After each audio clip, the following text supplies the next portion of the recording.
మీ అందరికి ఒక super news. Intermediate తర్వాత యూజీ, పీజీ చదువుతున్న స్టూడెంట్స్‌కి 20,000 స్కాలర్‌షిప్ అయితే దొరుకుతుంది. ఈ స్కీమ్‌లో ఎలిజిబిలిటీ ఏంటి? ఎలా అప్లై చేయాలి? ఇప్పుడు చెప్తాను. వీడియోని ఎండ్ వరకు చూడండి. ఈ స్కాలర్‌షిప్ పేరు ప్రధాన్ మంత్రి ఉచిత శిక్షా ప్రోత్సాహన్ యోజన, PMUSP అని అంటారు. ఈ స్కాలర్‌షిప్ ఎవరికి అనేది మాట్లాడదాం.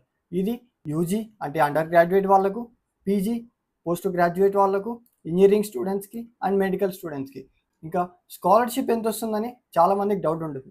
యూజీ వాళ్ళకు 12,000 అండ్ పీజీ ప్రొఫెషనల్ కోర్సెస్ వాళ్ళకు 20,000 అయితే దొరుకుతాయి. ఓకేనా?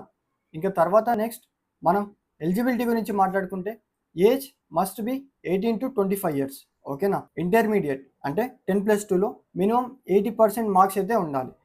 ఇంకా ఫ్యామిలీ యాన్యువల్ ఇన్కమ్ గురించి మాట్లాడితే 4.5 lakhs లోపు అయితే ఉండాలి.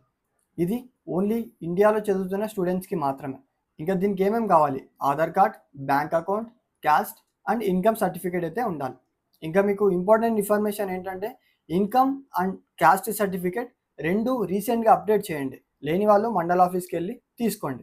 ఇంకా ఎలా అప్లై చేయాలనేది స్టెప్ బై స్టెప్ ప్రాసెస్ అయితే మీకు చూపిస్తాను. First visit scholarships.gov.in. ఇంకా తర్వాత ఇక్కడ ఫ్రెష్ రిజిస్ట్రేషన్ అయితే క్లిక్ చేయండి అని చెప్పారు. ఇంకా మీ Aadhaar card, bank card, income details అయితే ఎంటర్ చేయండి. దాని తర్వాత మీ కాలేజ్ డీటెయిల్స్, కోర్స్ డీటెయిల్స్ అయితే ఎంటర్ చేయండి. దాని తర్వాత డాక్యుమెంట్స్ అప్లోడ్ చేసి సబ్మిట్ చేసేయండి. అంతే. ఓకేనా? దాని తర్వాత చాలామంది కొన్ని తప్పులు చేస్తుంటారు. ఏంటంటే రాంగ్ బ్యాంక్ అకౌంట్ ఇవ్వడం, ఇంకా డాక్యుమెంట్స్ మిస్ అవ్వడం, ఓల్డ్ ఇన్కమ్ సర్టిఫికేట్ ఇవ్వడం, wrong spellings in Aadhaar card and application form. ఈ మిస్టేక్స్ లేకుండా మీరైతే చూసుకోండి. ఓకేనా? ఒకవేళ మొబైల్ అప్లై చేసుకోవాలనుకుంటే డెస్క్టాప్ సైట్ ఓపెన్ చేసి దానిలో అయితే అప్లై చేసుకోండి.